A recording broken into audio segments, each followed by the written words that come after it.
এক শর্তে সংলাপে যাবে ঐক্যফ্রন্ট।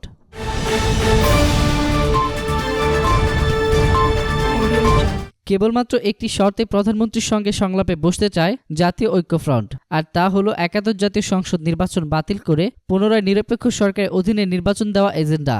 আর সিলেটে পৌঁছে হযরত শাহজালাল এর মাজার জিয়ারত শেষে সাংবাদিকদের এক প্রশ্নের জবাবে এ তথ্য জানান বিএনপি মহাসচিব ও জাতীয় ঐক্যফ্রন্টের মুখপাত্র মির্জা ফখরুল ইসলাম আলমগীর। নির্বাচনকে কেন্দ্র করে এজেন্ডা থাকলে জাতীয় ঐক্যফ্রন্ট সংলাপে যাবে এমন ইঙ্গিত দিয়ে মির্জা ফখরুল ইসলাম আলমগীর বলেন, একাদশ সংসদ নির্বাচনের পর প্রধানমন্ত্রী আবার সংলাপের ডাক দিয়েছেন, তবে সংলাপের এজেন্ডা কি সেটা জানানো হয়নি।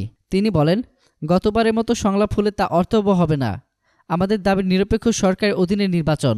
মির্জা ফখরুল আরও বলেন, এজেন্ডায় যদি বিগত নির্বাচন বাতিল করে নিরপেক্ষ সরকারের অধীনে নির্বাচনের বিষয় থাকে তাহলে আমরা সংলাপ নিয়ে চিন্তাভাবনা করব, কারণ নির্বাচনের আগে প্রধানমন্ত্রীর সঙ্গে যে সংলাপ হয়েছিল তা অর্থবহ হয়নি।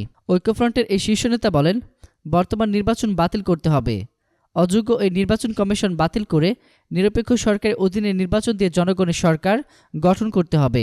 জামায়াত নিয়ে ডক্টর কামাল প্রসঙ্গে জানতে চাইলে তিনি বলেন, জামায়াত নিয়ে কামালের বক্তব্য গণফোরামের, এটা ঐক্যফ্রন্টের বক্তব্য নয়।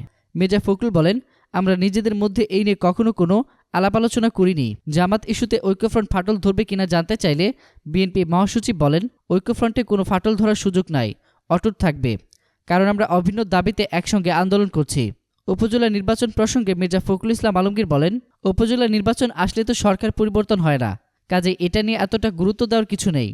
তবে বর্তমান নির্বাচন কমিশন যে অযোগ্য বিশ্বতা দেখেছে, তাদের অধীনে কোনো সুষ্ঠু নির্বাচন হতে পারে না। নির্বাচন হতে হবে সব দলের অংশগ্রহণের নিরপেক্ষ নির্বাচন। এদিন বেলা 12:30টায় শাহজালাল রহমতুল্লাহের মাজার জিয়ারত করেন ঐক্যফ্রন্ট নেতৃত্ববৃন্দ। এর আগে বেলা 11:30টার দিকে বিমানযোগে সিলেটে এসে পৌঁছান মির্জা ফখরুল সহ ঐক্যফ্রন্টের শীর্ষ নেতারা।